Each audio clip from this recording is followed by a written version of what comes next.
भद्रक जिले में आरंभ होईछि खरीफ धान संग्रह प्रक्रिया। एथिपाई विभिन्न स्थान में मंडी उद्घाटन होईछि। चांदबाली ब्लॉक रो जलेश्वरपुर सेवा समवाय समिति रे उद्घाटित होईछि धान मंडी। चलित खरीफ ऋतु रे धान विक्रय पाई भद्रक जिले में मोट 83,867 जन चाषी नाम पंजीकरण करथिबा बेले चांदबाली ब्लॉक रो 12,581 चाषी पंजीकृत होइतिबा जणा पड़िछि। सेथिमध्यरु जलेश्वरपुर सेवा समवाय समिति अधीनरु धान विक्रय पाई 545 जन चाषी पंजीकरण करिसेंति।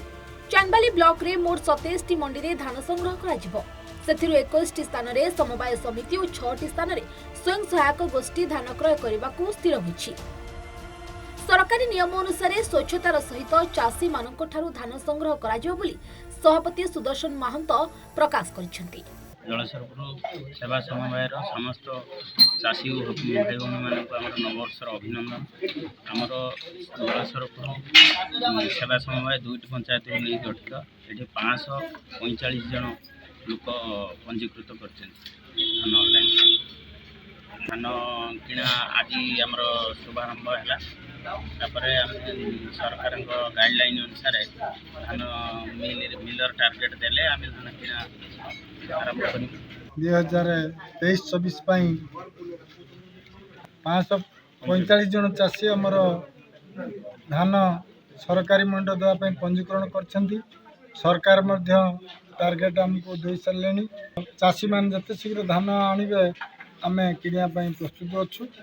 आमको समस्त मिलर व सरकार जो आम चाषी भाई मैंने सहयोग कले आम 100% धान किणव बोली आम लक्ष्य धार्य करछु। परिचालना परिषद बोर्ड आमर कर्मचारी समस्त एकत्रित होई कृषि और कृषकर उन्नति पाई आम आज नववर्षर संकल्पबद्ध।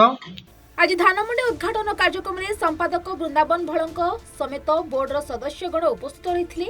मंडी उद्घाटन पूर्व एठारे पूजार्चना करा कार्यक्रम में किछि स्थानीय चाषी उपस्थित थिले। मंडी उद्घाटन पर धान किणा प्रक्रिया आरंभ होइथिला। भद्रक चांदबाली देवकांत महांती रिपोर्ट सूचना टीवी।